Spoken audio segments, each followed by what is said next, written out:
Libro de Santiago, capítulo 5. Hoy estaremos compartiendo los versículos 13 al 18. Y este es nuestro penúltimo sermón de la serie. Semana que viene concluimos Santiago y la próxima empezamos Primera de Juan. Santiago, capítulo 5, versículos 13 al 18.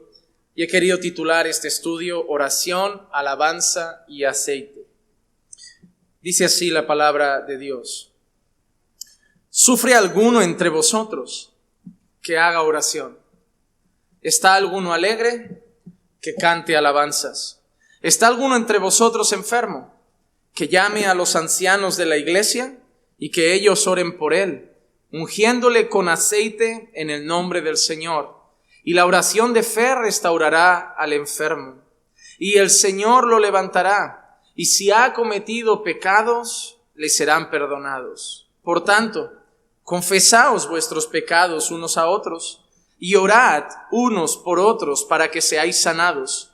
La oración eficaz del justo puede lograr mucho.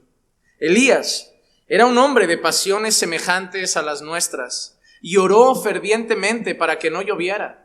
Y no llovió sobre la tierra por 3 años y 6 meses. Y otra vez oró, y el cielo dio lluvia, y la tierra produjo su fruto. Hermanos, lo que dijimos a través de la serie de estudios que llevamos en Santiago es que Santiago es una carta muy práctica. Hemos trabajado otras cartas que tienen contenido doctrinal muy profundo, enseñanzas teológicas realmente fundamentales en cuanto a la fe cristiana. Pero cuando miramos la carta de Santiago, encontramos muchos consejos para la vida diaria. Muchas de las enseñanzas, al menos a mí mientras las preparaba, me llevaban a cuestionarme mi fe constantemente. Santiago hacía constantemente comparaciones entre aquellos que decían ser creyentes y aquellos que realmente eran creyentes, y cómo el fruto, las obras, la vida determinaba realmente si tenían una fe sincera puesta en el Señor Jesús. Santiago acaba con esas personas que dicen creer en Dios, pero que su vida no anda en sintonía con la fe que profesan. Santiago no comprende, y lo deja claro en su carta, en su epístola, que una fe sin obras sea fe verdadera. Por eso Santiago dice y afirma que la fe sin obras literalmente está muerta. Es decir, profesar fe en Jesús y no vivir como Jesús manda, para Santiago es una fe falsa, es una fe sin sentido. Es como la fe que puede tener un traficante en una favela de Brasil, que tenga a Jesús tatuado en el pecho y que diga que él cree en Dios, porque en su casa le hablaron de Jesús desde pequeño, pero anda traficando y matando. Santiago dice que esa fe no vale. Existe fe cultural. A veces vivimos en países donde lo normal es ser cristiano, donde es difícil encontrar un ateo. Ya sabemos que ahora pues está dándose la vuelta, cada día es más al revés, pero hubo un tiempo que uno parece y se decía, yo nací cristiano porque me criaron en una casa cristiana. Pero no, puedes haber nacido con una idea de que Dios existe. Puedes haber nacido incluso repitiendo algunos rezos que te enseñaron en tu familia, y puedes haber nacido yendo a algún centro religioso 1 o 2 días a la semana, pero eso no significa ser salvo.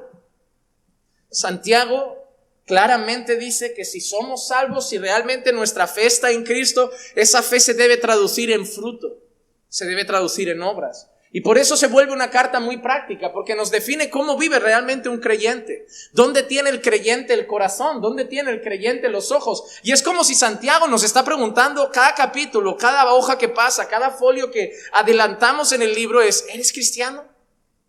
¿Eres cristiano? ¿O eres como esos ricos codiciosos que están pensando, iremos a tal ciudad y estaremos 1 o 2 años y haremos dinero y riquezas? ¿Eres cristiano? ¿O eres como aquellos que creen que hacen su voluntad y Dios ya irá detrás bendiciendo sus proyectos? ¿Eres cristiano o eres de los que hace acepción de personas según si son ricos o pobres, según su país, su cultura, su etnia? Constantemente Santiago nos dice cómo debería actuar un creyente, cómo debería vivir un cristiano, dónde debería tener su corazón. Y es como que de una manera indirecta nos pregunta, ¿lo eres? De las 2 columnas, es como si Santiago dijera eso, de las 2 columnas que te planteo, ¿en cuál estás? No en la que quieres estar, no en la que crees que estás, en la que tus frutos dicen que estás. Porque lo que tú digas y lo que tú creas puede ir completamente en oposición a lo que eres. Y al final lo que habla por sí solo son los hechos, son los frutos. Yo puedo decirle a mi esposa que la amo y yo puedo creer que la amo, pero que si la traiciono cada semana no la amo. Y eso es lo que Santiago nos está planteando. Y luego nos empieza a dar consejos sobre la vida, la importancia de no caer en la codicia. Nos habla de la avaricia de los hombres, nos habla de no hacer acepción de personas en la iglesia, de tratarnos a todos con la misma dignidad, nos habla de la sabiduría, nos ha hablado de muchas cosas, cosas prácticas. Y ahora llega un texto en los que nos va a hablar de un tema que ya nos habló. Santiago nos va a hablar del sufrimiento de los cristianos, porque una de las cosas que define a un cristiano es la manera como ese hombre o esa mujer reacciona en medio del dolor. ¿Cómo reacciona el mundo en medio del sufrimiento? ¿Alcohol? ¿Drogas? ¿Hacemos un disparate y luego pedimos perdón? ¿Es que estaba enfadado? ¿Cómo reacciona el mundo en medio del sufrimiento? Grita, golpea, pega, se lastima, se lesiona, se da a los vicios y luego lo justificamos todo con «es que sufría». Pero Santiago nos va a enseñar cómo enfrenta el cristiano el sufrimiento. Y a pesar de que van a aparecer palabras que nos vamos a tener que detener un poco a ver cómo, ¿qué es eso de la oración de fe que restaurará al enfermo? ¿Qué es eso de que sus pecados le serán perdonados? ¿Acaso podemos perdonar pecados? ¿Acaso la enfermedad tiene que ver con el pecado? ¿Acaso? Nos haremos preguntas. Pero el tema central que vamos a ver, y es lo que yo quiero que tengamos presente desde el principio, es que lo que Santiago quiere es que dependamos de Dios.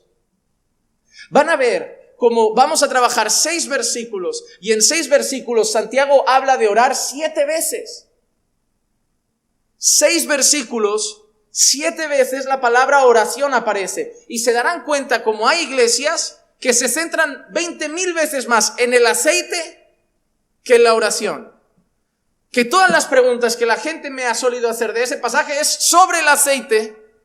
Y eso es un peligro. Es porque hemos perdido de vista el tema central. Si en 6 versículos Santiago habla de orar, más allá de la confesión de pecados, más allá de ungir con aceite, más allá de otras cosas, si en 6 versículos Santiago va a decir ora, es que el tema central de esta carta es dependencia de Dios. Dependencia de Dios. Por eso lo importante aquí hoy es no perder de vista el centro del mensaje en los detalles. En los detalles. Es como esas personas que cuando ven las parábolas de Jesús que está enseñando una cosa, ¿recuerdan la parábola del buen samaritano? Eso es una enseñanza central de Jesús, ¿verdad? Sobre amar al prójimo, ¿verdad? ¿Quién es mi prójimo? Y Jesús les profirió una parábola que decía, ¿cuál era la enseñanza? Amar al prójimo. Pues hay gente que se queda un año diciendo, ¿qué será el aceite? ¿Qué será el vino? ¿Qué representan las vendas? ¿Qué representa lo que él paga? ¿Qué representa la posada donde lo lleva? ¿Qué representa el carro? Y a veces uno se para a pensar y decir, es una escena para enseñarte una cosa. Jesús no quiere que te pierdas en el carro, ni en la posada, ni el del dueño de la hacienda. ¿Quién representa al dueño de la hacienda? No, Jesús quiere que responder a una pregunta. ¿Quién es mi prójimo? Y la importancia de amarlo. Por eso, cuando nos perdemos en los detalles, podemos llegar a caer en misticismos y en cosas que no eran el tema principal. Y el tema principal de hoy es depender de Dios. Es más, lo voy a dividir en 3 secciones. La primera, buscando a Dios solos. La segunda, buscando a Dios con los pastores. La tercera, buscando a Dios con los hermanos. Pero los 3 tienen una base, buscar a Dios. Se van a dar cuenta cómo va una progresión. Y lo han visto en el texto. ¿Está alguno enfermo? ¿Está alguno entre vosotros afligido? ¿Sufre? Haga oración. Busque a Dios. Luego más adelante dirá, ¿está alguno enfermo? Llame a los ancianos. Busque a Dios con los ancianos. Porque dice, y oren. Y al final dice, confesad vuestros pecados y orad unos por otros. Pero el tema central de nuestro estudio de hoy es uno. Orad a Dios. Pastor, estoy sufriendo, ¿qué hago? Santiago lo dejará muy claro en todo este texto. Ora. ora. Porque ningún consuelo humano, ningún abrazo de tus amigos, ningunas palabras de tus seres queridos va a servir de tanto como un tiempo en oración con el Padre. Y eso es lo que Santiago nos va a enseñar hoy. Y no quiero que perdamos eso de vista. Así que vamos a entrar en el primer punto de hoy, buscando a Dios personalmente. Buscando a Dios personalmente. Porque hay personas que esta primera parte no la hacen. Quieren hacer siempre cosas con otros hermanos. Con los pastores, con la iglesia, gente que depende siempre de que alguien diga vamos a orar, que depende siempre de alguien que diga vamos a hacer un culto, que depende siempre. Pero lo primero que nos va a decir Santiago es la importancia de buscar a Dios personalmente, de buscar a Dios solos. Versículo 3 empieza así: ¿sufre alguno entre vosotros que haga oración?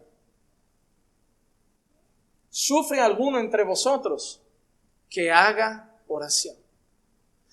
Hermano, a veces vamos en momentos de sufrimiento esperando que los pastores o los hermanos nos den un consejo que no hayamos oído nunca y que resuelva todos nuestros problemas.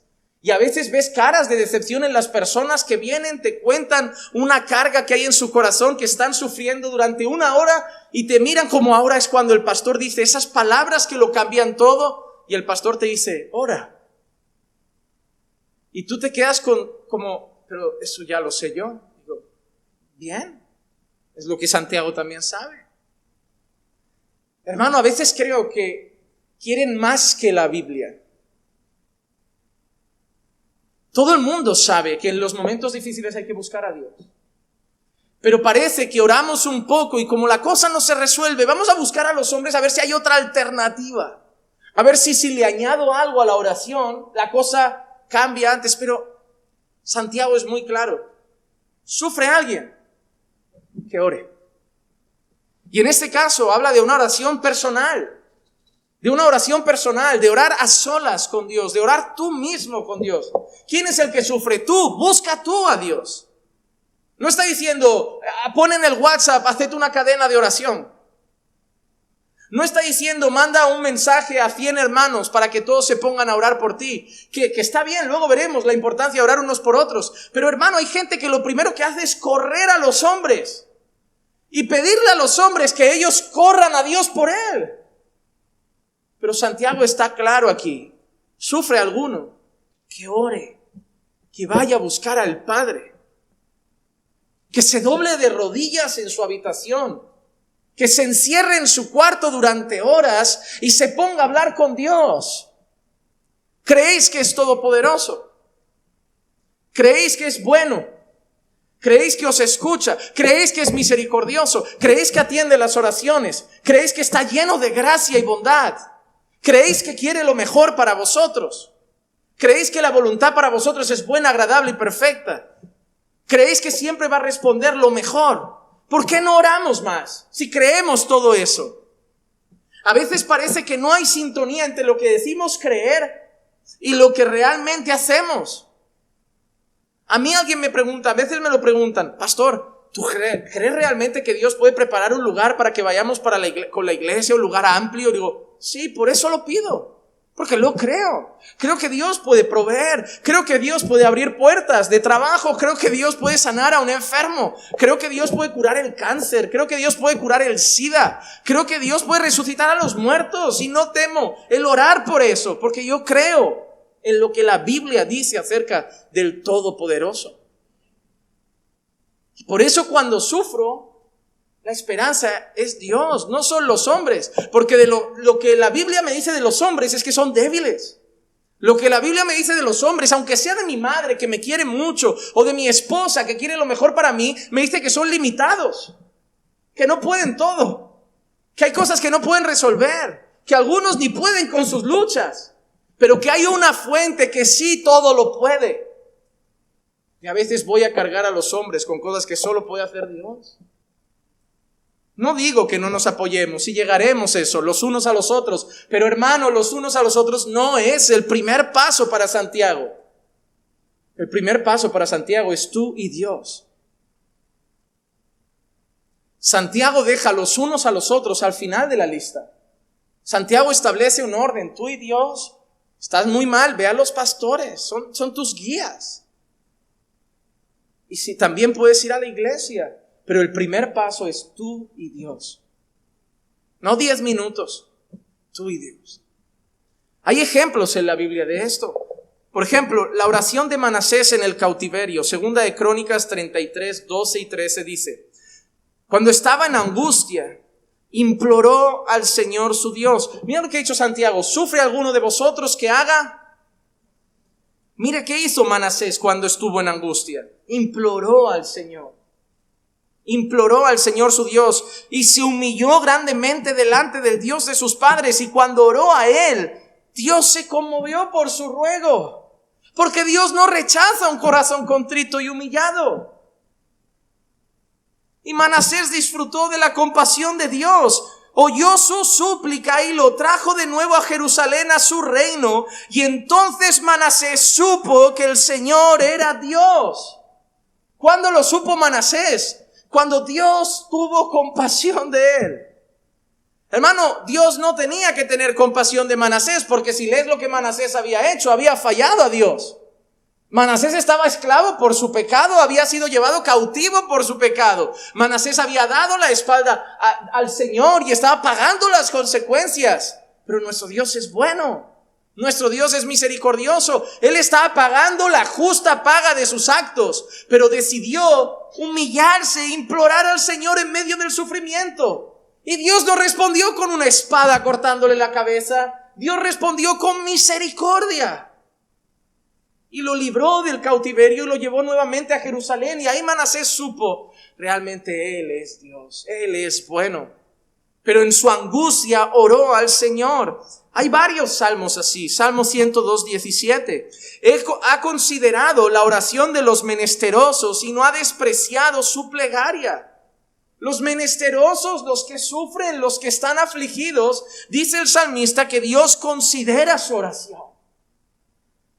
Y Dios no desprecia su plegaria. Salmo 18, 6. En mi angustia invoqué al Señor. En mi angustia no me fui al bar a tomar unas cervezas. En mi angustia no me fui a los vicios. En mi angustia no me fui a pelear con alguien porque estaba tenso. En mi angustia invoqué al Señor. Y clamé a mi Dios, y desde su templo oyó mi voz, y mi clamor delante de él llegó a sus oídos. Hermano, como busques en tu angustia a los hombres, los vicios, el entretenimiento, la angustia no se va a pasar.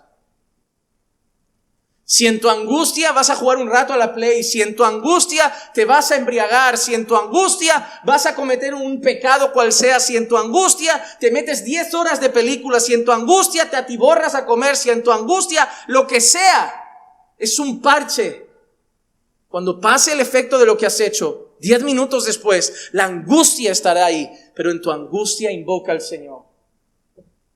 Y verás que quizá lo de fuera no cambie, pero Él te dará fuerza, pero Él te sostendrá y encontrarás una paz que sobrepasa todo entendimiento. Una paz que no da el alcohol, una paz que no dan las drogas, una paz que no dan los hombres, ni los hijos, ni los nietos, ni el esposo, ni la esposa. Una paz que solo encontramos en Cristo. Cuando los discípulos vieron la tormenta, no avisaron a los otros discípulos, avisaron al Señor. Porque ni el barco podía hacer algo, ni Pedro podía hacer algo, ni Juan podía hacer algo, pero Jesús podía hacer algo.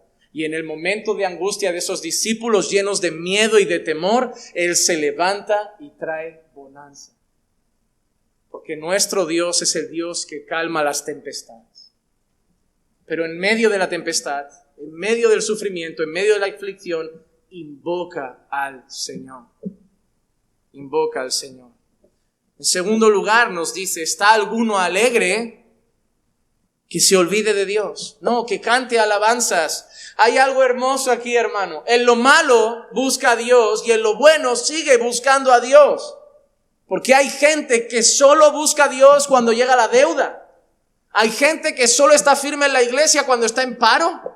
Hay gente que solo está firme en la iglesia cuando está al borde del divorcio. Hay gente que solo está firme en la iglesia cuando está enfermo. Pero cuando la cosa va bien, puerta otra vez a la diversión.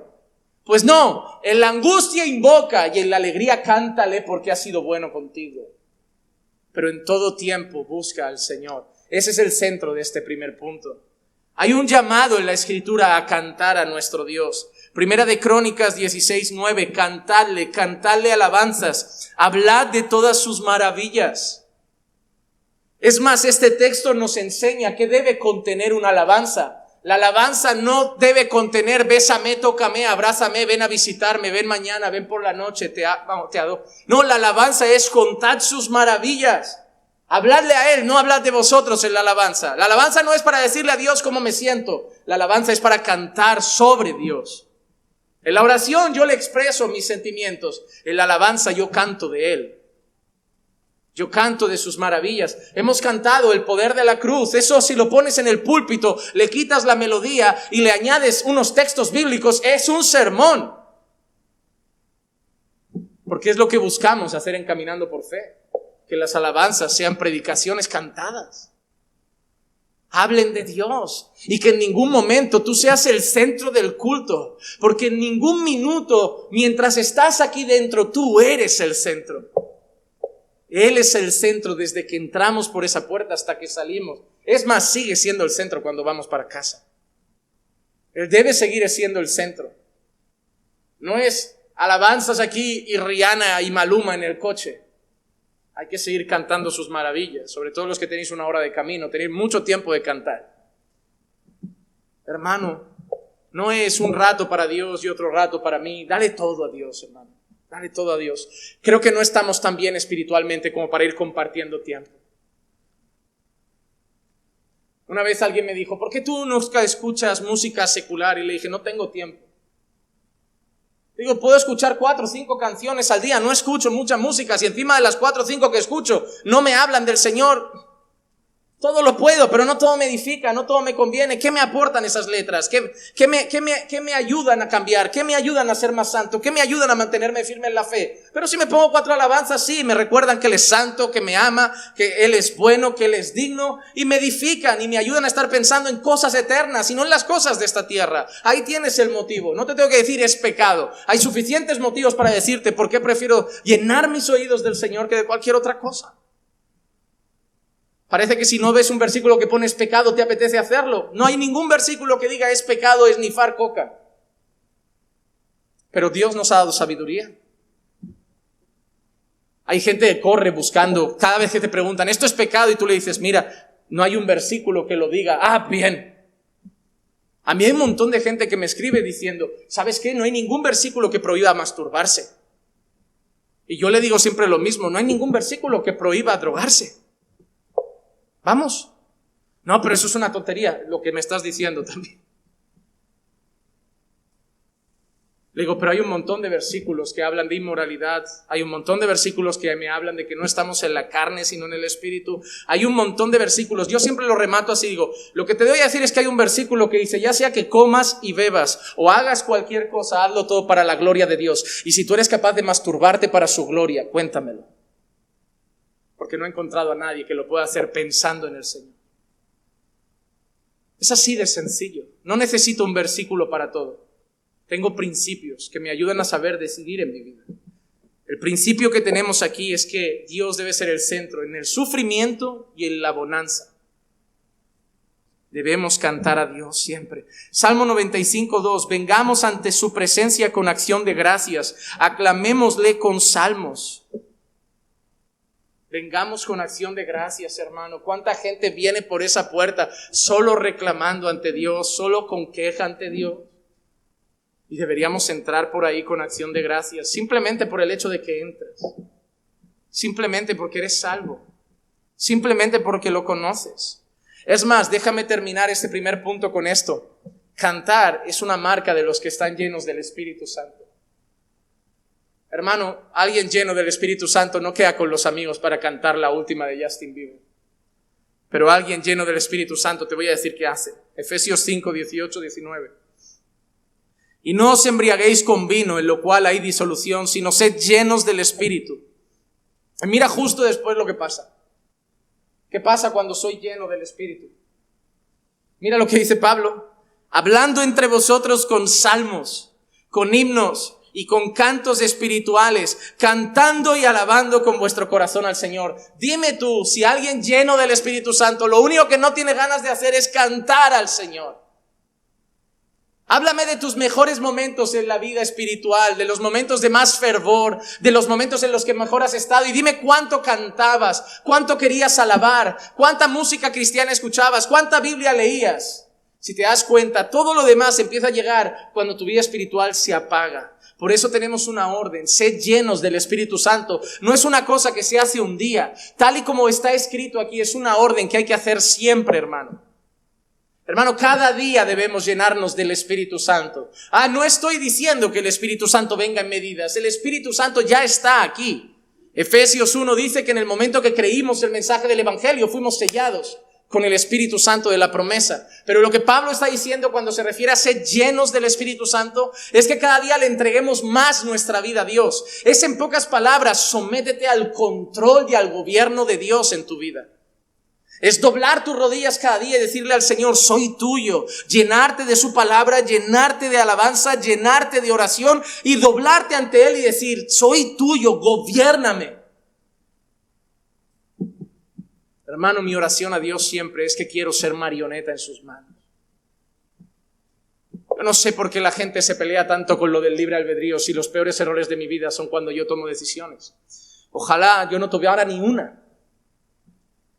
Es que tú hablas como si Dios manejara los hilos de tu vida. Ojalá cada palabra la pusiera Él. Ojalá cada cosa la hiciera Él, porque seguramente me habría ahorrado muchos problemas. Ojalá. Él es soberano, pero yo soy responsable, y muchas veces mis actitudes en esa responsabilidad solo me llevan a lágrimas. Ojalá no hubiera ni irresponsabilidad, ojalá todo fuera soberanía, porque mi vida no habría sido tan desastrosa. Pero alguien lleno del Espíritu Santo habla entre el pueblo, entre vosotros, entre el pueblo, con salmos, himnos, cánticos espirituales. Hermano, en primer lugar, el primer punto de hoy: busca a Dios a solas. Búscalo en lo bueno y búscalo en lo malo. Sufres, ora. Estás bien, canta. No es relájate, ahora puedo ir menos a la iglesia, porque ya no necesito tanto al pastor, ni a la iglesia, ni al Señor. Ahora me puedo relajar un poco en la fe, porque ahora ya vuelvo a tener trabajo, ya vuelvo a tener la economía estable, ya vuelvo a tener, mi mujer no me está pidiendo el divorcio, ya estoy tranquilo, ahí otra vez mi mujer me va a ver como soy. Ahí cuando la mujer llega, nos divorciamos. No, amor, vamos a leer este libro, te prometo que cambio, hacemos un devocional. No, busca a Dios cuando estés mal, pero búscalo cuando todo esté bien. Hermano, qué egoístas somos a veces. ¿Sabes cuando los niños ignoran a los padres y cuando vienen muy simpáticos, que sabes que vienen a pedir?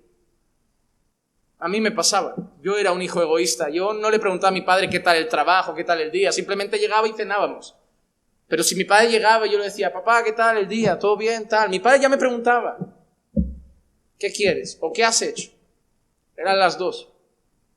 O quería arreglar algo o quería pedir algo. Hermano, que no sea así con Dios tu relación.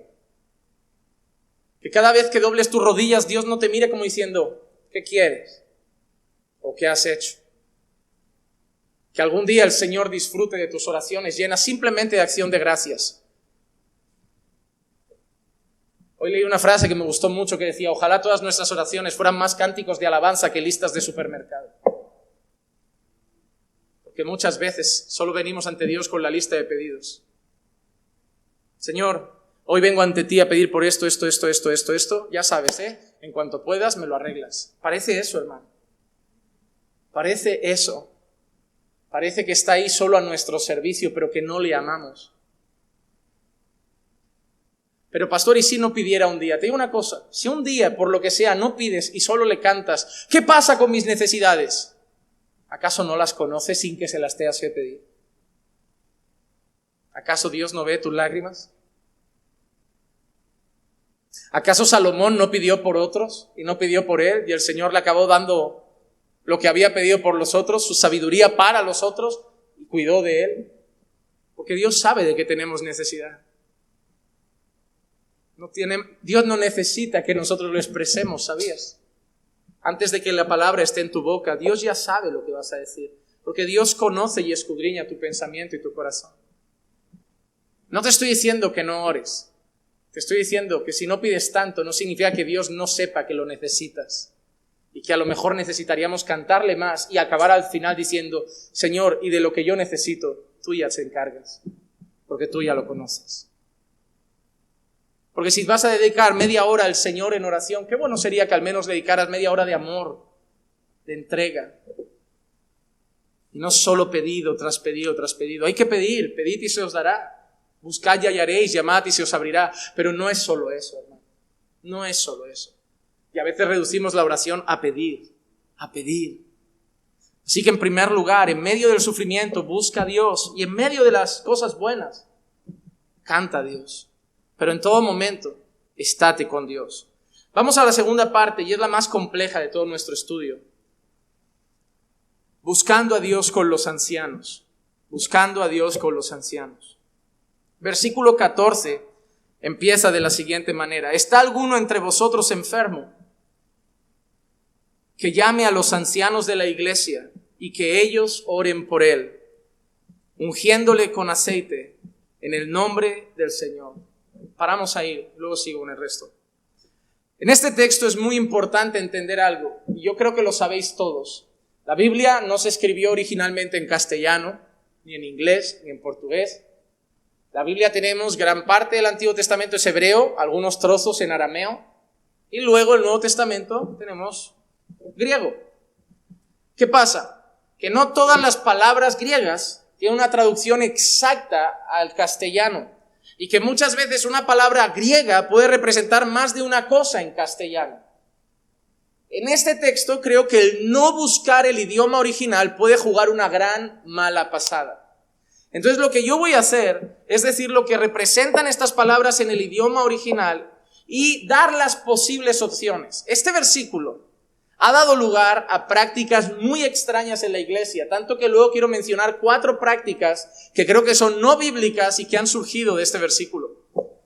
Pero tampoco lo podemos cerrar del todo. Muy buenos teólogos no llegan a ponerse de acuerdo en este versículo. Y no quiero ser en este versículo tajante, decir, quien haga esto está mal. Porque creo que hay más de una opción posible. Pero, después de explicar las posibles opciones, yo quiero que entendamos el tema central de la enseñanza. Porque eso es lo que no podemos perder de vista. Hemos dicho algo. ¿Cuál era el tema central del estudio? La dependencia de Dios, la oración, ¿ok? No perdáis eso de vista a la hora de llegar al aceite, por favor. La primera cosa es la palabra enfermo. Cuando nosotros leemos enfermo en español, nosotros cuando leemos la palabra enfermo en castellano, lo primero que te viene a la cabeza es una persona que tiene un problema físico. No sé, tú piensas es que gripe, un resfriado y 1000 tipos. Pero te viene enfermo, piensas que hospital, problema físico. Pero la realidad es que la palabra griega aquí, que más o menos se pronunciaría atseneo, esa palabra significa muy débil o fatigado, pero se puede usar también a nivel espiritual. La palabra original aquí, enfermo, lo que representa es alguien que está extremadamente débil. Puede ser algo físico, sí, pero puede ser algo emocional. Incluso puede ser algo espiritual, porque es una palabra que en griego se puede usar también en ese sentido. Si yo estoy muy débil espiritualmente, extremadamente débil o fatigado en la fe, se puede usar esa palabra. Puede referirse a alguien que está muy abatido y sin fuerzas. ¿No te ha pasado a veces que estás completamente débil, abatido y no estás enfermo físicamente? Puede ser esa palabra. Entonces, no quiero que solamente pensemos en enfermedad física, porque quizá estamos cerrando puertas a algunas cosas. Así que en este caso, esa palabra enfermo representa muy débil, extremadamente débil o fatigado. Puede ser a nivel físico, puede ser a nivel emocional o puede ser a nivel espiritual. En segundo lugar, otra palabra que quiero que meditemos su significado es la palabra llame. Porque si alguno está enfermo entre vosotros, debe hacer algo. ¿Qué debe hacer? Llamar a los ancianos. La palabra llame aquí es la palabra que en griego se traduciría más o menos, no lo pronuncio bien, yo no soy griego, pero más o menos, proskaleomai, y significa llamar hacia uno mismo. Es decir, ¿quién debe tomar la iniciativa en medio de esa situación de extremadamente fatiga o debilidad? ¿Quién debe tomar la iniciativa para salir del problema? ¿Quién debe? La persona que sufre. Santiago no dice, si estás extremadamente mal, quédate en casa y dile a los hermanos, en la iglesia falta amor, el pastor no me llama. El texto no dice, si estás súper mal, quédate en casa reclamando de que la gente no va a ti. El texto no dice, si estás súper mal, quédate en casa diciendo, no hay unidad, no hay amor, el pastor no pastorea. El texto dice, estás mal, llámalos. Te puedo dar 1000 motivos. Número 1, hay gente que no le gusta que se metan en su vida ni cuando está mal. Y yo no soy imprudente. Yo lo he intentado a veces preguntar a alguien y son tajantes, estoy bien. No todo el mundo le gusta que se metan en tu vida. Notas que está desmoronado, pero no quieren ayuda. Orgullo muchas veces, soberbia, querer mantener reputación. Entonces, no te metes ya en todos, porque no sabes cómo es cada persona. Número 2, hay gente que dramatiza, que parece que está muy mal y cuando te acercas el problema es esto. Porque son extremadamente dependientes y caprichosos. Número 3, miren cuántas personas hay a su alrededor. Y tú quieres que todos se den cuenta de cuando tú estás mal. Cuando hay que prestar atención a toda la sala. Entonces resulta un tanto egoísta que quieras que los ojos, cada culto, te presten un poco de atención para saber si hoy viniste triste. Porque no puede ser que hoy vine aquí deprimido, con la cabeza agachada y el pastor no se dio cuenta porque se centró más en esos otros 60. Como Santiago es un hombre no solo inspirado por el Espíritu Santo, sino lleno de lógica, dice, tú estás mal, están ahí para cuidarte, pero diles, ve a ellos y diles, ayúdame, porque estoy extremadamente débil. Llámalos hacia ti mismo, esa es la palabra. Llámalos hacia ti, llámalos, mándales un WhatsApp en nuestro tiempo, corre, pide una cita, diles, venid porque os necesito. Dios ha puesto pastores para guiaros, Dios ha puesto pastores para cuidaros, Dios ha puesto pastores para pastorearos, pero en los momentos de extremada fatiga, debilidad, ya sea física o espiritual o emocional, Santiago dice, llámalos. Espero que después de hoy nadie se vuelva a quedar en casa diciendo, no me llaman. Porque Santiago acaba de decir que quien tiene el problema debe tomar la iniciativa. Como le dije el otro día a un hermano, a mí nunca me llama el médico para decir, Juan Manuel, hace mucho que no vienes por la consulta, ¿cómo estás, hijito? No, pero si yo estoy enfermo, yo llamo al médico. Yo soy el que necesita al médico, entonces yo voy a buscar al médico. Si yo soy el que necesita al pastor, yo voy a buscar al pastor. Si me dices que lo llamas y el pastor te dice, no te quiero atender, no te soporto, me caes fatal, entonces yo te digo, sí, ese pastor no debería estar ahí. Pero cuando alguien me dice, reclaman, yo le pregunto, ¿lo han llamado? No. El problema no es de él. Dime que lo han rechazado, dime que le han cerrado la puerta, pero no me digas que lo estás criticando cuando ni le has pedido socorro. Porque no tiene sentido. No tiene sentido. No tiene sentido. Entonces lo que Santiago está diciendo, si alguien entre vosotros está enfermo, la palabra enfermo, extremadamente débil o fatigado, física, emocional o espiritualmente, primera cosa, llame a los ancianos de la iglesia. Llame a los ancianos. Déjame decirte algo, apóyate en la iglesia, pero apóyate en tus pastores. Hermano, puedes tener mucha afinidad con hermanos o con hermanas, pero tienes pastores y eso no lo puedes olvidar. Mañana nadie de ellos van a rendir cuentas por lo que han hecho con tu vida, pero estos hombres que Dios ha puesto, sí. Búscalos. ¿O crees que no están preparados para darte un buen consejo? ¿O crees que no es... ¿Qué crees? Hermano, estamos al servicio del pueblo de Dios. Esa es nuestra misión en esta tierra. Nunca nuestra puerta ha estado cerrada. Nunca nuestro despacho ha estado cerrado. Nunca nuestro teléfono ha estado cerrado. Siempre que ha dicho, pastor, ¿le puedo llamar? Llama. Pastor, ¿le puedo mandar un audio? Manda. Pastor, ¿podemos quedar? Queda. Igual no el mismo día. Pero Dios sabe, hermano, que nunca dejamos pasar meses corremos lo más que podemos, incluso ahora que somos muchos, porque es nuestro trabajo. Si mi trabajo fuera aquí, no sería pastor, sería quizá un maestro, solo un predicador. Pero soy pastor de la iglesia caminando por fe. Mi trabajo muchas veces se hace más allá del púlpito. Pero si tú estás débil, yo no tengo una bola de cristal en casa y miro, Señor, muéstrame quién está llorando en casa. La mayoría de veces yo acabo de predicar y hay gente que ya está aquí. Y tú quieres que me fije en ti, pero es que no puedo, no es que no quiera, es que a veces digo, hago así, Señor, gracias, llévanos con bien, amén. ¿De dónde han salido estos tres si estaban allá? Yo creo que voy orando y van acercándose y se hablan entre ellos como, aprovecha que están todos con los ojos cerrados, acércate. Y yo digo, ¿cómo han llegado aquí? Y ves gente que te mira de lejos en plan, me gustaría saludarte, y yo los miro en plan, parece romántico, como, yo también, pero no puedo, están los de siempre. Ahora hoy no se va a acercar nadie, ¿verdad? No está mal, pero quiero que entendáis y que seáis un poco empáticos con vuestros pastores. Que no creáis que Dios os ha dado un pastor a cada uno de vosotros, le ha dado un pastor a su pueblo. Y que hacemos todo lo posible y que Dios quiera que levante más para entre todos hacer más labor. Pero un poco de empatía en el sentido de que no te pastorean a ti solo, pastorean a la grey. Y que a lo mejor no se dan cuenta, pero si les dices, podemos quedar, te aseguro que tanto Marcos como yo haremos lo posible por echaros una mano. Pero tiene que tomar la iniciativa el que sufre. ¿Y qué deben hacer los ancianos?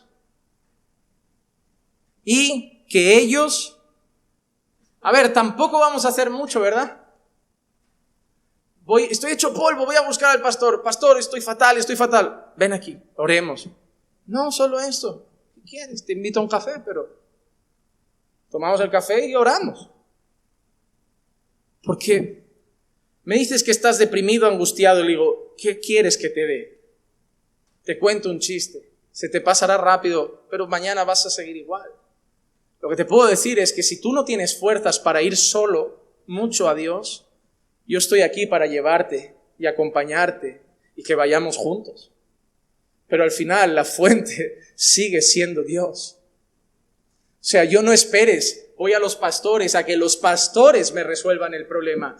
Voy a los pastores porque estoy débil, para que los pastores me ayuden a buscar a Dios, que es el que puede ayudarme con el problema, porque yo ahora no tengo ni fuerzas. Un buen pastor nunca trae a las ovejas a depender de él. Un buen pastor enseña a las ovejas a depender de Jesús.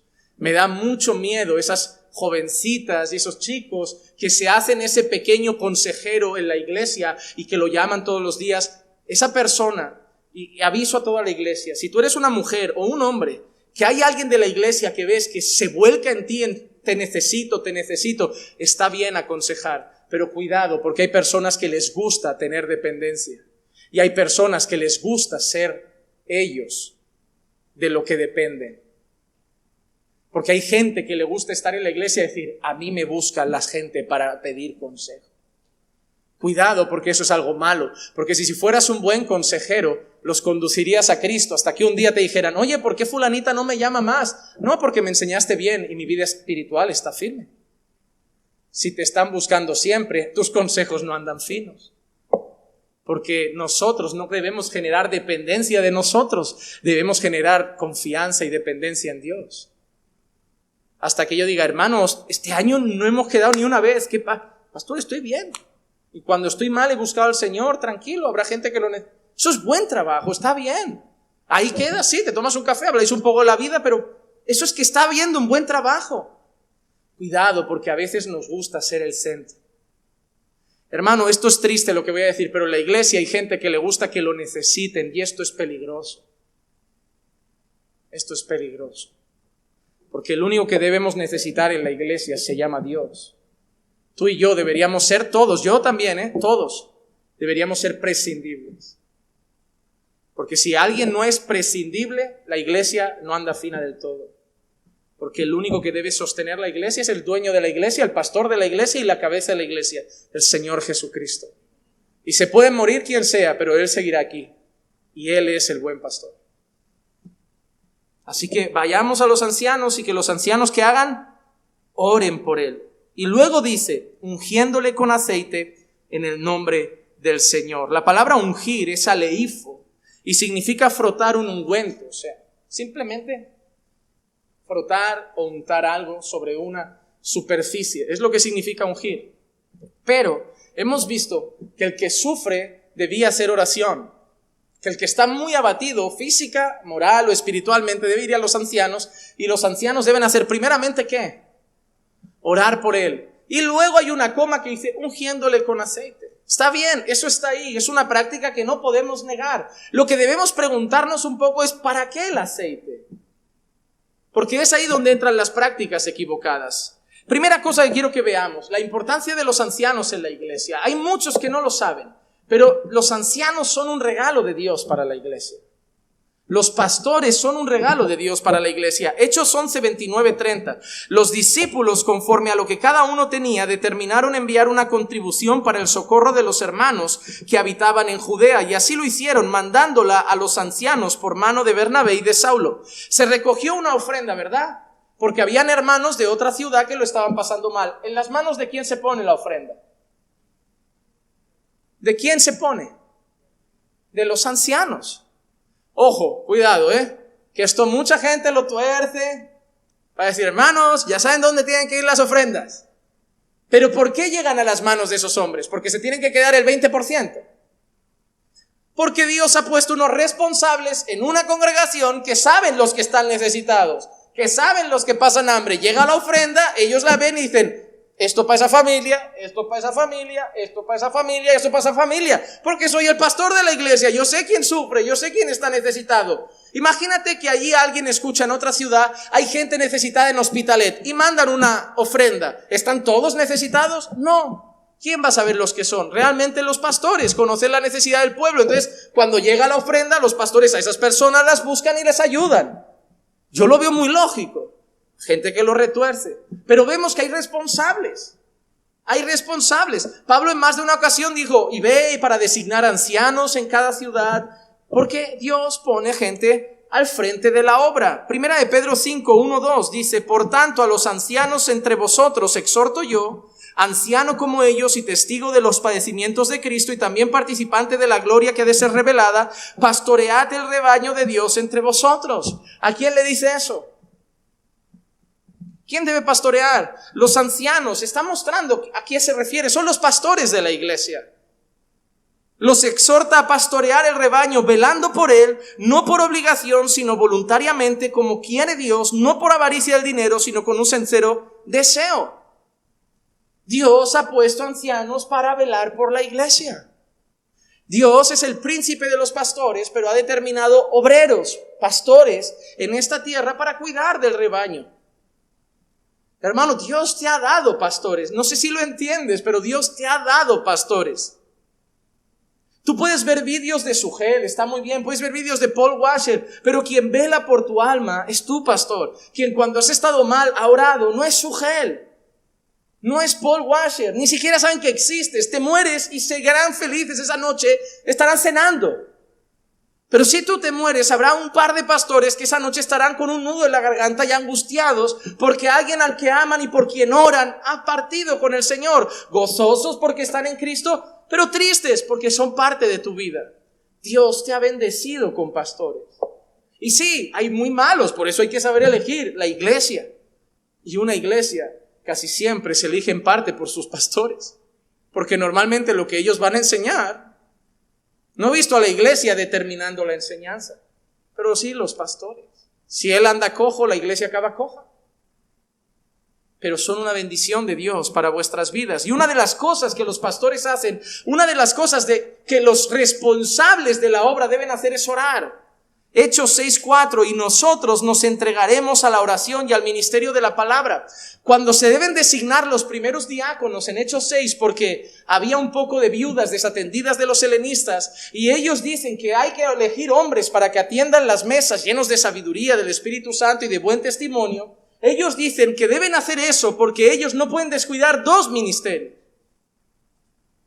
la palabra y la oración. Los apóstoles no eran solo hombres de palabra, eran también hombres de oración. Y un ejemplo es Pablo. Filipenses 1, 9, 10. Y esto pido en oración, que vuestro amor abunde aún más y más en conocimiento verdadero y en todo discernimiento, a fin de que escojáis lo mejor para que seáis puros y irreprensibles para el día de Cristo. Hermanos, si tú lees Efesios, Pablo ora por la iglesia.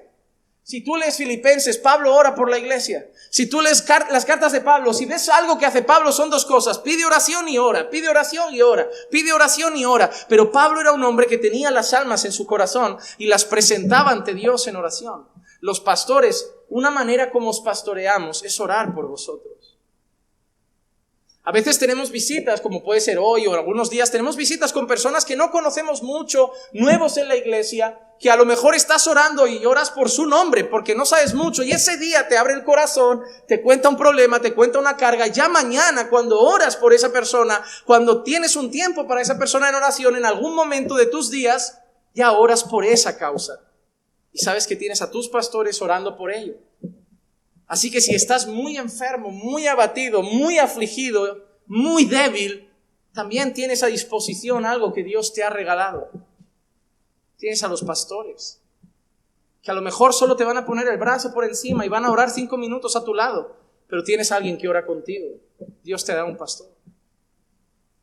Y es un hombre que Dios capacita para que te guíe bien. Pero vamos un momento al tema del aceite otra vez.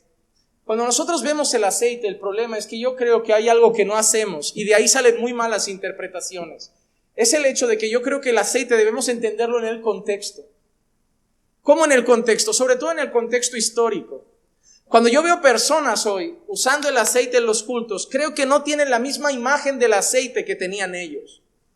¿Por qué, pastor? Te voy a explicar por qué con algunos versículos. Lucas 10:34. Y acercándose le vendó sus heridas, derramando aceite y vino sobre ellas, y poniéndolo sobre su propia cabalgadura, lo llevó a un mesón y lo cuidó. ¿Recuerdan que hemos hablado del buen samaritano? Cuando ese buen samaritano atiende a ese hombre golpeado y herido, ¿qué hace sobre sus heridas? Las venda y las moja ¿con qué? Con vino y aceite. No había agua oxigenada. No había betadine. No había yodo. ¿Cómo se desinfectaba una herida? ¿Cómo se limpiaba? Habían otras cosas. Sabemos que la medicina ha avanzado mucho, pero que durante siglos han habido remedios que no eran nada que ver como lo que usamos ahora. Por eso creo que debemos entender una cosa, y es el sentido del aceite también en el contexto. Isaías capítulo 1, versículo 6 dice: de la planta del pie a la cabeza no hay nada en él sano. Habla de una persona completamente enferma de los pies a la cabeza, heridas. Mira que tiene, sino golpes, verdugones y heridas recientes. De los pies a la cabeza está lleno de golpes y de heridas. Y mira que dice Isaías, esas heridas no han sido curadas, no han sido vendadas, y mira que dice al final, y no han sido suavizadas con aceite. El aceite se usaba de forma medicinal. Bueno, a veces como Clicia sufre de la espalda, una de las cosas que me pide cuando me ha pedido algún masaje es aceite. Todavía hay sitios que cuando dan masajes y ciertas cosas, untan aceite. Y puedes ir hasta hoy a un masajista y sí, puede ser que te mezclen el aceite con menta o con lo que quieras, pero la esencia al final es un aceite, un óleo que va a traer alivio al músculo, que va a calentar el músculo, que va a suavizar el dolor. Puede ser que el texto hablara de personas que están enfermas y los pastores aplicaran el aceite en algunas ocasiones como un método de alivio. Otras cosas que las personas dicen es que el aceite ha representado a lo largo de la Escritura en más de una ocasión al Espíritu Santo. No lo descarto, es cierto. Y que hacer eso a alguien que estaba muy abatido o enfermo era una manera de expresar el consuelo del Espíritu.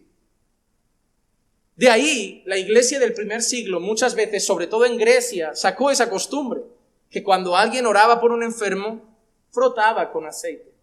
Pero claro, eso supone muchos problemas. ¿Dónde frotas? ¿Cuánto frotas? Y si es una mujer, ¿quién frota? ¿Por qué? Porque si alguien está enfermo, no dice que llame al que tiene don de sanidad. Si alguien está enfermo, no dice que llame a la anciana. Tanto si es un hermano como es una hermana, si alguien está enfermo, que llame a los ancianos.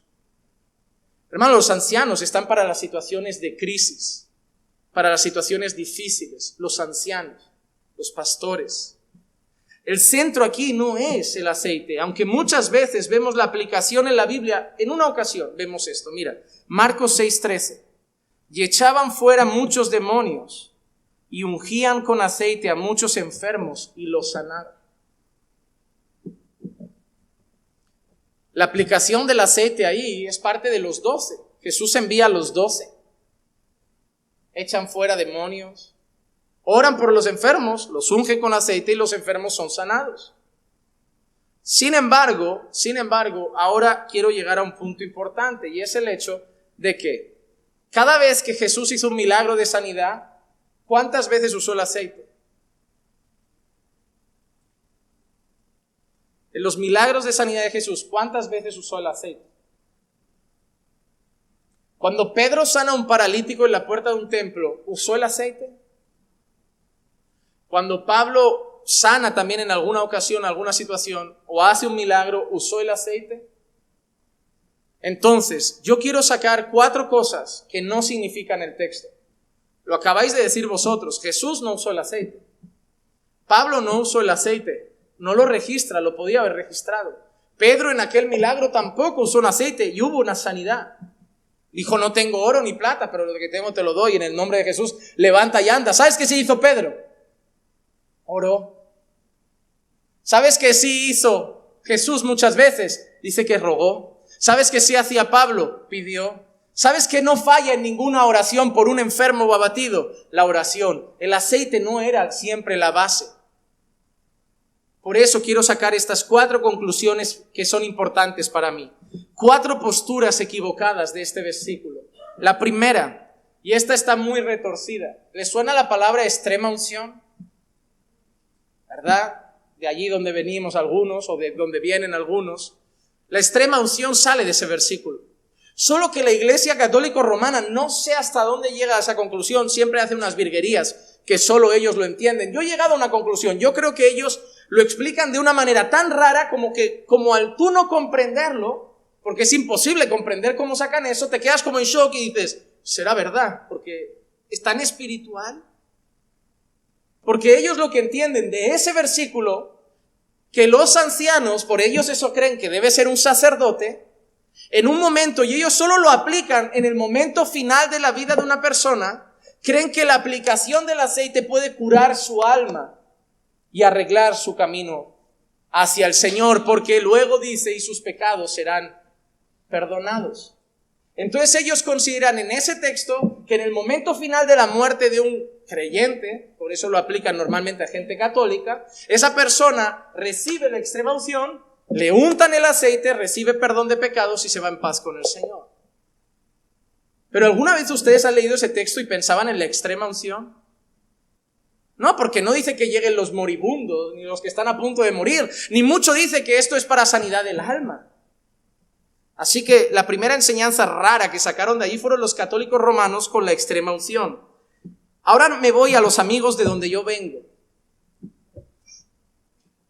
Los neopentecostales, y no digo pentecostales por una cosa, porque el movimiento pentecostal clásico, si tú hablas de Leonard Ravenhill o David Wilkerson o otros pentecostales más moderados, no tenían ese pensamiento. Pero el movimiento neopentecostal, porque ha trascendido a otro nivel, considera que la mayoría de enfermedades es fruto de un demonio o fruto de pecado. Y ellos aplican el aceite a todos creyendo que el aceite tiene la propiedad especial. Los neopentecostales llegan a poner la confianza no en la oración, sino en el aceite. Por eso muchos de ellos tienen un aceite separado que no se puede tocar, que es especial para ungir, porque ellos consideran que es el aceite el que tiene el efecto sobre la persona. Pero en nuestro texto vemos que no es el aceite. ¿Qué es la base? La oración. La oración. Y ellos empiezan a ungir ya no solo enfermos, sino indiscriminadamente. Yo he visto neopentecostales que ungen coches, casas, sillas, ropa, carteras, libretas del banco, teléfonos, fotos, creyendo que hay un poder en ese aceite. Y eso es una práctica herética que emana de ese lugar. Otra cosa, la unción generalizada, que también es propia del movimiento neopentecostal, como he dicho, también es la práctica de ungir con aceite no solo a los enfermos, sino a personas ya en otras situaciones. Había momentos en nuestros cultos que los llamaban los momentos de ministración, que tú pasabas y aunque no estuvieras enfermo, el aceite caía y empezaban a orar y el aceite rodaba por ahí. Pero Santiago ha dicho algo clave. Si alguno está enfermo, vaya a los ancianos, llame a los ancianos y entonces oren por él ungiéndole con aceite. No está diciendo que se unja con aceite lo que queramos, cuando queramos y como queramos. Y otra cosa importante, otra enseñanza equivocada, la unción realizada por cualquier persona. Porque si yo llego a pensar que sí se puede orar aplicando aceite, y no lo veo un disparate, puede ser, hay algo que dice, que llame a los ancianos, que oren por él y lo unjan con aceite, no cualquier persona. Es decir, si vamos a aplicar el aceite, lo deberemos hacer según los parámetros de Santiago. Es como cuando la gente dice, no, en nuestra iglesia se habla en lenguas. Yo digo, vale, perfecto, yo tengo mi pensamiento sobre las lenguas, pero te digo, las habláis como Pablo regula. ¿Y cómo es? Que hable 1 o 2 o máximo 3, dice Pablo, en orden y con un intérprete detrás de cada uno, y si no hay intérprete que se calle la iglesia. ¿Lo hacéis así? Bueno, no, cuando viene el Espíritu viene como viene, y esto se lía como se lía, esto uno no controla. Le digo, a ver, si tú quieres hablarlas, por lo menos hazlo como Pablo dice que se debe hacer. En el aceite yo aplicaría lo mismo. Si tú crees en la aplicación del aceite, hazlo como Santiago dice, en la situación que dice Santiago y, sobre todo, bajo las personas que Santiago dice que lo deben hacer, porque no lo abre a todo el público. Pero hoy la gente, te das cuenta, no respeta el orden de Pablo para las lenguas, no respeta el orden de Santiago para el aceite, porque al final tomamos un versículo y hacemos lo que nosotros queremos, y eso es el peligro. Así que yo termino esta parte con una cosa para mí importante. Estoy en contra de aplicar el aceite, bíblicamente no puedo estarlo. Pastor, ¿por qué tú no lo aplicas? En primer lugar, porque no es el centro de la enseñanza. En segundo lugar, porque no hay poderes curativos en el aceite. En tercer lugar, porque la base es la oración. Y eso sí lo hacemos. No tengo nada en contra que alguien lo use, pero no lo veo necesario. No veo que Santiago lo ponga de forma imperativa, sino que el tono como Santiago lo escribe es sugestivo, es una sugerencia, pero la orden de Santiago es a orar. Entonces esa orden sí la cumplo. Como digo, no tengo nada en contra de alguien que lo quiera usar. Sí lo usan como dice Santiago, en esa situación y por un pastor. Si tú estás en tu casa ungiendo gente, ahí te digo, no estoy nada de acuerdo. Creo que se te ha ido completamente la cabeza del texto. Pero respeto a aquellos que en su iglesia puedan aplicarlo de la manera ordenada como Santiago establece. Pero repito, en el 95% de los casos que yo conozco, se usa de manera completamente indiscriminada. Normalmente las personas que lo practican suelen dar pie al desorden. Vamos al versículo 15. No acabo.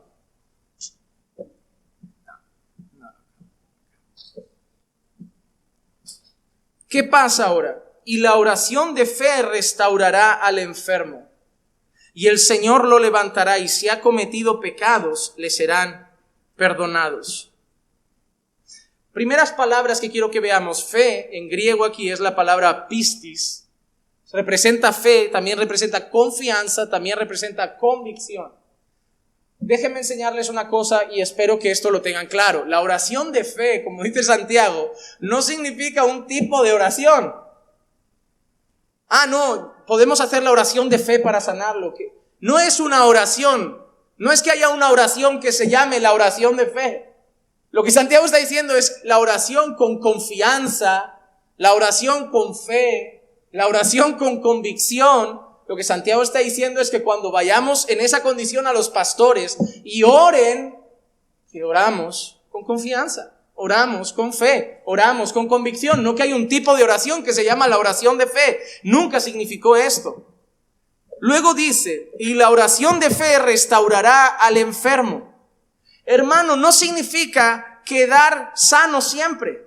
La palabra restaurará, que es sozo en griego, significa quedar libre de una carga, sanar o preservar. Es decir, si alguien llega extremadamente abatido a los pastores y ellos oran con fe con él, el Señor lo puede librar de esa carga y quedar restaurado. No siempre aplica el texto a una enfermedad física. Puede aplicar a una enfermedad física también. El enfermo puede ir a los pastores, ellos pueden orar y el Señor puede obrar sanidad. Pero lo que debemos entender aquí es que no es una regla de si tú llegas al pastor y oráis y te unge con aceite y oráis con fe, se sana y sus pecados son perdonados. Porque entonces, ¿qué hacemos con esa parte? ¿Qué pecados son perdonados? ¿Qué pecados son perdonados? Y el Señor lo levantará. La palabra levantará significa, en griego viene del griego egeiro, que representa despertar, enderezar, levantar o incluso resucitar. El Señor lo levantará y si ha cometido pecados, le serán perdonados. Déjenme decirle 3 o 4 cosas importantes y decirles lo que considero bíblicamente que expone el texto. En primer lugar, la oración de fe es un llamado a orar con confianza, no es un llamado a un tipo de oración particular. Estás mal, ves a los pastores y orad con fe. Orad con confianza, Mateo 21:22. Y todo lo que pidáis en oración creyendo lo recibiréis. ¿Cómo debemos pedir? Creyendo. Pero a la gente le gustan los textos sueltos, ¿verdad? Todo lo que pidáis creyendo lo recibiréis. Por eso cuando no lo recibes te dicen, no tuviste fe. Porque aislamos el texto. Pero ¿qué dice primera de Juan 5, 14, 15? Y esta es la confianza que tenemos delante de Él, que si pedimos cualquier cosa conforme a su voluntad, Él nos oye. Y si sabemos que Él nos oye en cualquier cosa que pidamos, sabemos que tenemos las peticiones que hemos hecho. El primer texto dice, todo lo que pidas en oración creyendo lo recibes. Pero primera de Juan te dice que sabemos que lo recibimos si hemos pedido conforme a su voluntad. No puedes aislar solo el texto que te gusta. Así que, ¿qué está diciendo Santiago? Que si estáis mal, debéis ir a los ancianos y debéis orar con confianza, con la plena convicción de que el Señor puede restaurar a esa persona, ya sea emocionalmente, espiritualmente o incluso un enfermo. Oramos con la confianza de que Dios puede sanar, pero solo sana si es su voluntad. Es que no tenéis fe. ¿Por qué no tengo fe? Porque no declaro sanidad, porque no profetizo sanidad. Yo pido sanidad. Y mi fe está puesta en que Dios hará lo que le plazca. Lo tuyo no es fe, lo tuyo es exigencia. Tú estás exigiendo a Dios. A mí me ha llegado a decir personas que yo como que le tiran la palabra en la cara al Señor. Como que su oración para que Dios, como para ponerlo contra la pared, es, tu palabra dice, y es como, tu palabra dice, gente se le está yendo completamente la olla, ¿Cómo que le vas a echar la palabra en cara? Pero tú, ¿quién te has creído? ¿Tú sabes por qué late tu corazón? Por su gracia. Tú no tienes derecho a echarle en cara nada. Otra cosa, si ese texto significa que cada vez que pedimos con fe alguien es sanado, significaría que por donde pasó Pablo, por ejemplo, Pablo era un hombre de fe. ¿Sí o no? Sí, ¿no? Nadie va a decir que no. Pero Pablo dejó gente enferma en el camino. Segunda de Timoteo 4:20. Erasto se quedó en Corinto, pero a Trófimo le dejé enfermo en... ¿Cómo dejó Pablo a este hombre? ¿Cómo dejó Pablo a Trófimo? Pablo, ¿qué te costaba sacar un poco de aceitito? Pablo, ¿qué te costaba? Era nada, una oración, frotar y listo. Lo dejé enfermo, porque a lo mejor Dios no lo quiso curar. No ha dicho que no orara por él. No ha dicho que no rogara por él, no ha dicho que no le molestara que esté enfermo, solo ha dicho que se tuvo que quedar enfermo. ¿Qué amigo de Pablo, un buen discípulo que también fue anciano de iglesia, quién fue el que tenía problemas de estómago? Y Pablo le podía haber dicho, Timoteo, tú mismo, ora y frota. ¿Pero qué le dijo Pablo? ¿Qué le dijo? Timoteo, para esa enfermedad que tienes en el estómago, toma un poquito de vino y se alivia. Pablo, qué hombre de poca fe. Porque en ningún momento la Biblia dice que todos se sanarán. Hay casos en los que la gente terminaba enferma. ¿Tenían poca fe? No era la voluntad de Dios. Por lo tanto, yo no puedo tomar la enseñanza de Santiago, extrapolarla y decir que cada vez que oras con fe y frotas aceite, te sanas.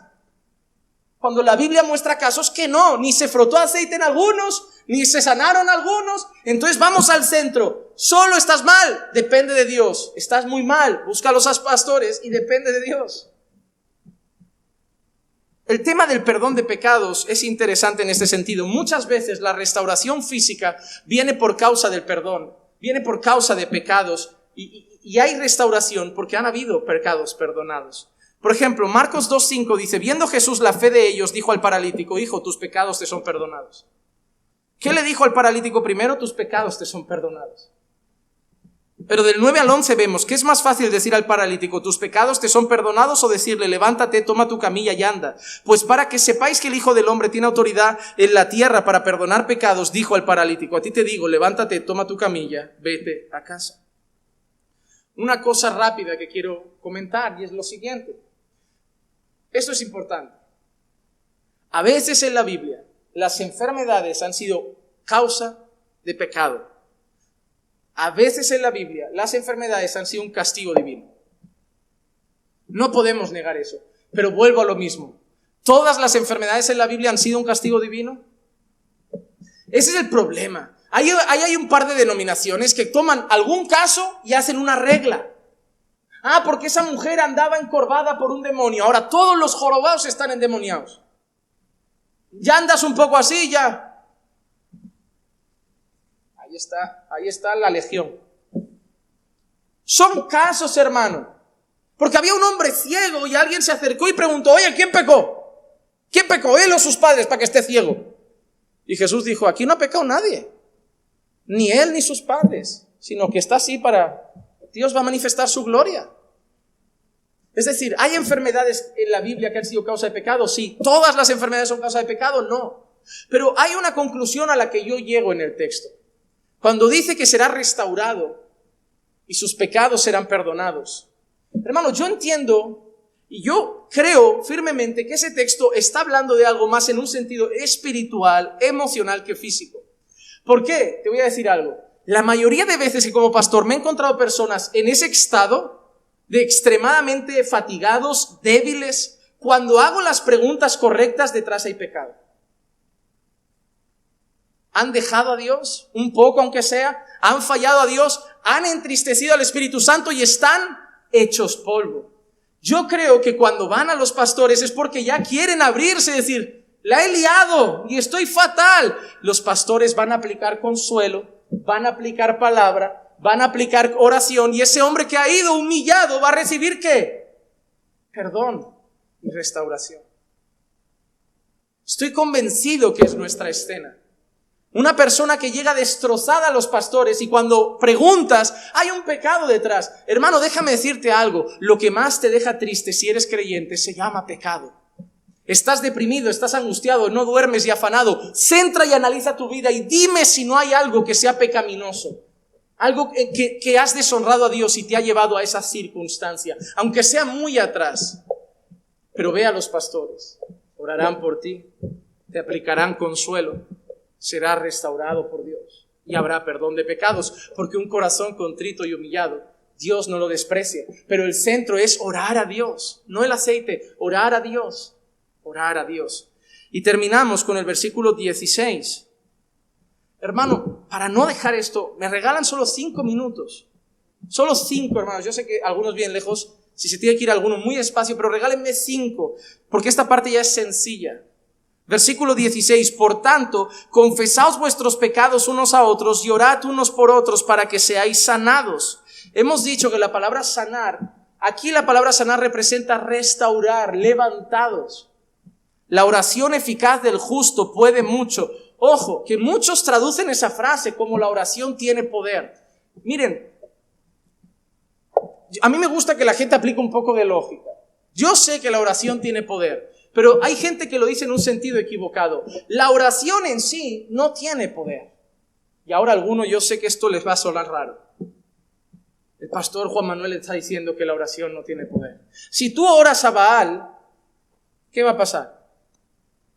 Si tú oras a María, ¿qué va a pasar? Si tú oras a San Pedro, ¿qué va a pasar? ¿Hay poder en la oración? Hay poder en el Dios que responde las oraciones. Porque si tú diriges tu oración en otra dirección, nada pasa. Porque en sí, el hablar con un Dios, el orar a un Dios, no es lo que tiene poder. Ni siquiera tú tienes el poder. El poder está en aquel que atiende las oraciones. El poder está en el Dios que responde las oraciones. Y cuando nosotros decimos la oración tiene poder, no tiene poder porque soy yo el que ora, no tiene poder porque estoy orando, tiene poder por quien está escuchando. Tiene poder por quien recibe la oración. Es Dios el que tiene el poder. Por eso dice, la oración eficaz del justo puede lograr mucho. Pero en tercer lugar, confesaos vuestros pecados unos a otros. ¿Por qué crees que estaban mal en la escena anterior? ¿Por qué crees que estaban tan abatidos? ¿Qué tenían? ¿Qué les pesaba en el corazón? Pecados. Hay personas que creen que esto significa una ofensa hacia otro. Es decir, yo he ofendido a André y confesaos los pecados unos a otros. Pero el sentido del texto no es algo tan personal. Es general. Es como que tu pecado tienes a tu congregación para poner ahí la carga y que ellos te apoyen en oración. Confesaos los pecados unos a otros y orad unos por otros. Es decir, no tiene que ser siempre a lo mejor el pastor. Puedes ir a apoyarte a otro hermano. Puedes, no sé, Diego ir a apoyarse a André, Johnny apoyarse en José Miguel. Hermano, estoy mal. Y José Miguel, ¿no será por esto? Sí, hermano, he fallado aquí. Vamos a orar unos por otros y de ahí ya salen restaurados. Porque la oración eficaz del justo puede mucho. No es su oración lo que puede mucho, sino lo que ha pasado allí, la humillación, el corazón contrito y la dependencia de Dios. Eso es lo que puede mucho. Orar unos por otros es algo bíblico. Efesios 6:18, con toda oración y súplica, orad en todo tiempo en el Espíritu y así velad con toda perseverancia y súplica por todos los santos. Porque, hermano, Dios responde las oraciones de nuestros hermanos también. 2 Corintios 1:11, cooperando también vosotros con nosotros con la oración. ¿Cómo cooperaron con Pablo y sus amigos? ¿Cómo? ¿Qué hicieron por ellos? Orar. Y mira que dice, para que por muchas personas sean dadas gracias a favor nuestro por el don que nos ha sido impartido. ¿Quién puede impartir un don? ¿De dónde viene todo don perfecto? Solo de Dios. Pablo dice, os doy gracias porque se nos ha sido impartido un don, un favor de Dios. Pero mira cómo, por medio de las oraciones de muchos. Es decir, sé que estáis orando por nosotros y a lo mejor esa puerta abierta es vuestras oraciones. Hermano, lo que te quiero decir hoy es esto. Estás mal, ora. Estás muy mal, busca a los pastores y ora. Estás muy mal, busca a tu iglesia y ora.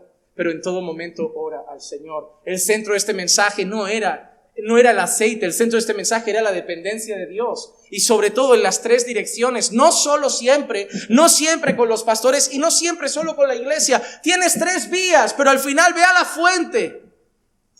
Y a lo mejor tú puedes pensar que a lo mejor tu oración no vale y tú por eso siempre vas al pastor o por eso siempre vas a los hermanos. Y tú puedes pensar, ya es que yo solo mi oración, si tú supieras cómo soy yo, mi oración no vale. Y por eso Santiago termina así, y yo termino con esto. Elías era un hombre de pasiones semejantes a las nuestras. Elías era un hombre de pasiones semejantes a las nuestras y oró fervientemente para que no lloviera. Y no llovió sobre la tierra por 3 años y 6 meses. Y otra vez oró y el cielo dio lluvia y la tierra produjo su... Pero mira lo que ha dicho. Elías era un hombre de pasiones semejantes. Porque Elías oró en esa escena y hubo sequía, hubo lluvia. Y tú puedes pensar, es que Elías en la transfiguración, ¿quién aparece? Oye, tú puedes pensar Elías, pero Santiago, ¿cómo ha descrito a Elías? Como un hombre de pasiones semejantes a las tuyas. ¿Sabes lo que te está diciendo Santiago? ¿Ves esa respuesta gloriosa de Dios a Elías? Mira lo que está diciendo Santiago y te vas con un buen sabor de boca a casa hoy. ¿Ves No, cuando Elías oró, paró la lluvia. ¿Ves esa gloriosa respuesta? Pues Elías es como tú. ¿Sabes lo que te está diciendo Santiago? Si a Elías le respondió, a ti también. Porque Elías no era mejor que tú. Es que Elías, luego llegó una señora que dijo, quiero matar a Elías. Y se fue corriendo. Se saca pecho contra cientos de hombres y aparece una señora y sale por patas. Es que Elías. Elías a veces era valiente y otras veces era cobarde, porque era un hombre normal, un siervo del Señor, usado por Dios, pero un hombre de carne y hueso. Y lo que Santiago dice, estás mal ahora, porque aunque tú no seas Elías, tú eres de carne y hueso como Elías. Tú eres débil como Elías. Y tú pasarás momentos en una cueva como Elías, rogando a Dios. Y si Dios atendió a Elías, Dios te puede atender a ti. Espero que sin habernos perdido en el aceite, hayamos entendido el centro del tema. Y es que en todo momento oremos al Señor. Vamos a orar. Padre, te damos gracias por tu palabra. Gracias, Señor, por la enseñanza de hoy. Gracias también por haber dado paciencia a los hermanos para poder haber, Señor, retenido, Señor, hasta el final esta palabra, Señor, que espero que dé fruto en sus corazones, que los lleve, Señor, a buscarte con confianza, que los lleve también a apoyarse en sus pastores cuando lo necesiten y buscarlos ellos, llamarlos hacia sí, y que los lleven también a confiar en el cuerpo de Cristo, en la iglesia, que nos abramos el corazón unos a otros y podamos orar unos por otros, porque confiamos que hay poder, no tanto en la oración, Señor, sino en ti, en quien escucha la oración. Llévanos con bien a casa, guárdanos hasta nuestros hogares, guíanos, Señor, y danos una noche de paz, te lo pido, en el nombre de Jesús. Amén, amén y amén. Estamos bendecidos.